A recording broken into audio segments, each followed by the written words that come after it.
안녕하세요. 경제적, 육체적 어려움으로 힘든 분들에게 정확한 정보를 제공하여 희망적인 결과를 만들어드리는 산재 가이드입니다. 산재를 당하여 산재 신청 과정을 거쳐 승인을 받게 되면 그 다음 단계로 이어지는 것이 요양비 청구와 휴업급여 청구입니다.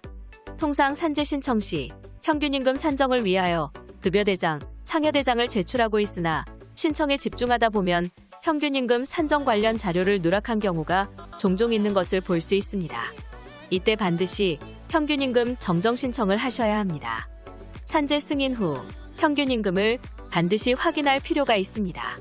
산재 휴업급여는 업무상 사유로 부상을 당하거나 질병에 걸린 근로자에게 요양으로 취업하지 못한 기간에 대하여 지급하되 하루당 지급액은 평균임금의 100분의 70에 상당하는 금액으로 합니다.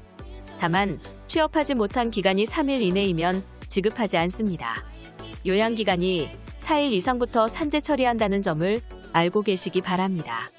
이때 4일이라는 것은 연속적으로 이어진 기간뿐만 아니라 단속적 기간도 합산하여 4일 이상이면 산재 처리해야 합니다. 산재 휴업급여를 받는 근로자가 61세가 되면 그 이후의 휴업급여는 연령에 따라 일정한 비율로 감액된 금액을 지급합니다. 고령자 휴업급여라 하는데 현재 사업장 상황에 비춰볼 때 고령자의 연령 기준을 상향해야 되지 않나 봅니다. 이 고령자 휴업급여 부분에 있어서도 61세 이후에 취업 중인 사람이 업무상의 재해로 요양하거나 61세 전에 업무상 질병으로 장애급여를 받은 사람이 61세 이후에 그 업무상 질병으로 최초로 요양하는 경우에는 2년간 휴업급여를 감액하지 않습니다. 산재 종결 후 후유장애로 인해 장애보상연금을 지급받는 사람이 재요양하는 경우에는 하루당 장애보상연금액과 하루당 휴업급여 지급액을 합한 금액이 장애보상연금의 산정에 적용되는 평균임금의 100분의 70을 초과하면 그 초과하는 금액 중 휴업급여에 해당하는 금액은 지급하지 아니합니다. 산재 휴업급여 부분에 있어서 참고할 것이 부분휴업급여라는 제도가 있다는 것입니다. 실제 이 제도는 요건상, 계산상 일만 더 복잡하게 하는 경향이 있어 산재 근로자들이 기피하고 있는 것이 현실입니다. 요양 또는 재요양을 받고 있는 근로자가 그 요양기간 중 일정 기간 또는 단시간 취업을 하는 경우에는 그 취업한 날 또는 취업한 시간에 해당하는 그 근로자의 평균임금에서 그 취업한 날 또는 취업한 시간에 대한 임금을 뺀 금액의 100분의 90에 상당한 금액을 지급할 수 있습니다. 다만 최저임금액을 일일당 휴업급여 지급액으로 하는 경우에는 최저임금액에서 취업한 날 또는 취업한 시간에 대한 임금을 뺀 금액을 지급할 수 있습니다. 이때 단시간 취업하는 경우 취업하지 못한 시간에 대하여는 하루당 휴업급여 지급액에서 취업한 날 또는 취업한 시간에 대한 임금을 뺀 금액을 지급할 수 있습니다. 실무상 보면 공단 측이나 재해자 측에서도 언급한 제도의 취지와는 전혀 다른 방향으로 흘러 기피하고 있는 현실입니다.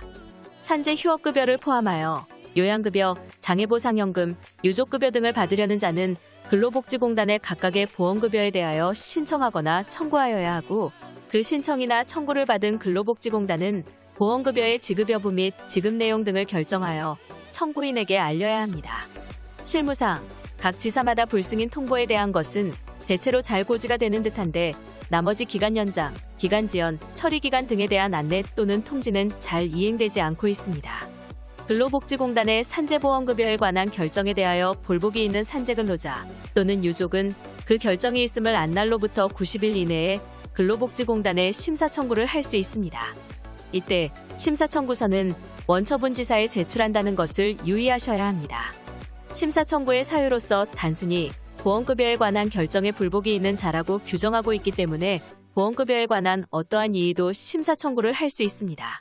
산재보험법상 심사 청구에 관한 절차는 보험급여 등에 관한 처분을 한 근로복지공단으로 하여금 스스로의 심사를 통하여 당해 처분의 적법성과 합목적성을 확보하도록 하는 근로복지공단 내부의 시정 절차에 해당하므로 근로복지공단이 스스로 당해 처분의 적법성과 합목적성을 확보하고자 행하는 자신의 내부 시정 절차에서는 당초 처분의 근거로 삼은 사유와 기본적 사실관계의 동질성이 인정되지 아니하는 사유라고 하더라도 이를 처분의 적법성과 합목적성을 뒷받침하는 처분 사유로 추가 변경할 수 있습니다.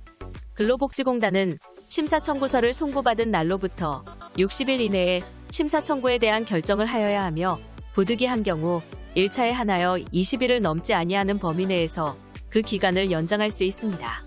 근로복지공단의 심사 청구에 대한 결정에 불복이 있는 재해자 또는 유족은 그 심사 청구에 대한 결정이 있음을 안 날로부터 90일 이내에 산업재해 보상보험 재심사위원회에 재심사 청구를 할 수 있습니다. 재심사 청구서 또한 원처분기관을 통해서 제출해야 합니다. 재심사 청구에 대한 산업재해보상보험재심사위원회의 재결에 대하여도 불복이 있으면 재결서를 송달받은 날로부터 90일 이내 근로복지공단을 상대로 행정소송을 제기할 수 있습니다. 산재 가이드는 법률적으로 문제가 될 수 있는 부분에 관해 상세히 설명을 드리고 해결책을 제시하는 길잡이를 해드립니다. 항상 노력하는 자세로 의뢰인의 이익을 최우선하는 모습을 보여드리겠습니다. 그 밖에 더 많은 정보는 네이버 산재 가이드 카페로 오시면 확인하실 수 있습니다. 내용이 마음에 드셨다면 구독과 좋아요, 알림 설정 부탁드립니다. 더 좋은 내용으로 찾아오겠습니다. 감사합니다.